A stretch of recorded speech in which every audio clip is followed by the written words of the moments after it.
From 6 to 8th of June, Singapore hold the 2007 UNI Communicators Forum.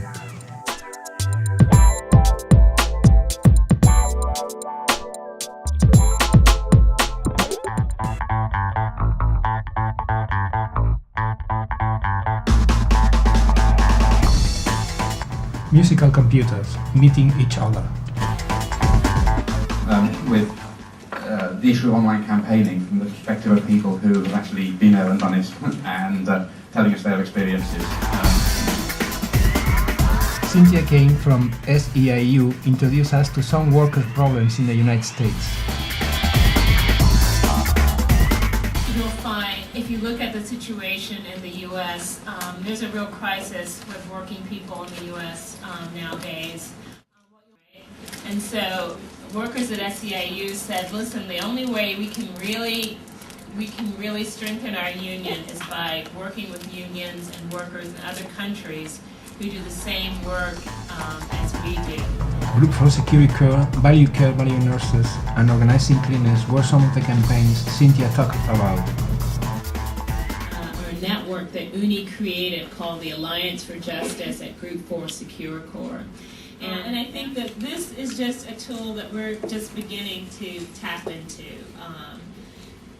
I mean, there are 100 million people on MySpace, and so we don't have to create an audience. It's right there. And so I think that we're trying to figure out how we use the space, and I think all of us should figure out how we use the space, not only to reach young workers who are part of our movement, but to organize new workers as part of it. Carmen Schmidt from Verdi described the minimum wage campaign in Germany. Initiative with two unions in January 2006 about a law for minimum wages in Germany, and we had started a website on March 2006, and from May 2007, 1st of May 2007 till the 3rd of July 2007, there's a big tour. We call it Mindestlohn Tour, minimum wages tour, with a big truck of 222 tons, which is also an exposition, because in the container of the truck you see people who describe their life with minimum or under minimum wages. We have supporters on the web, more than 125,000 subscribers. Anjali and Prifty from India told us how web campaigning tools could help trade unions. This is one platform. If we use that platform, it's easier to reach out not only to, let's say, the working youth, but also to the students, because they are the target, they are the future. And once they enter the market, they need to know their rights. We are fighting for it, but they'd already be aware of it. As we are telling, we are just a very young union, maybe 18 months old. So, and we are very new to trade union movement also. So we don't know. We have certain campaigning tools, which include website, which is the basic necessary, and again opinion polls, which can be on your website. So you can have questions there. People can post their questions and get replies from other users. CWU campaign on Vodacom was next. We must kindly present the Vodacom case and other challenges that we are faced with in South Africa. We have an online campaign where we are assisted by Eric Lee and also UNI. We have a special blog. I'll give you the details later on about that special blog. And also UNI has been assisting us in terms of postcards. Yesterday those cards were supposed to be delivered at Vodacom, where unions across the globe complaining against the ill treatment of workers. And also we've been using lunch hours where we sneak in and have meetings inside.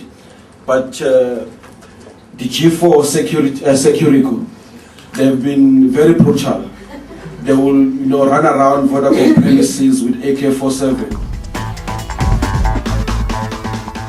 One is a problem going on this union and the management. They disagree. There are something to discuss about. So he wants to highlight this through those all of you to know, and then give us some support. To you about the Australian Union's campaign that has now been running for almost 2 years in the face of the most vicious attack that the Australian Union movement has faced in its history. Australia is facing the strongest attack to people's working conditions.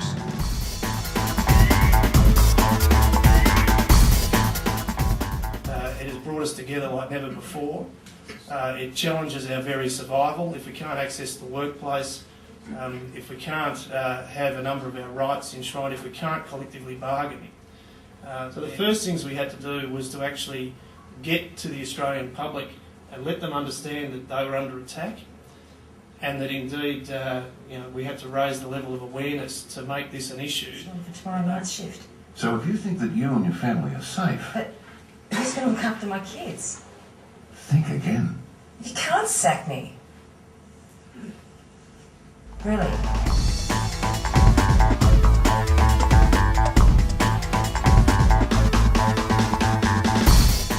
So raise your hand if you think there are democratic unions in China. So I can go now. But yes, there are democratic unions in China. What's happening in Hong Kong can provide many pointers for the future development of union in mainland China.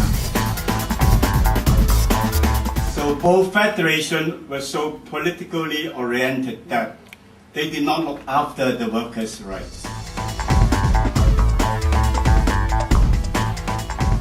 Mohamed Sefi presented a help desk for migrant workers in Malaysia.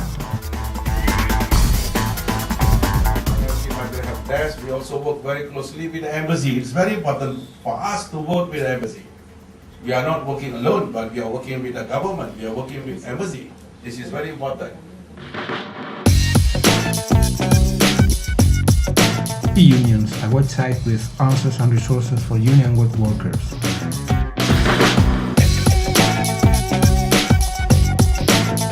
And also a network of helpers.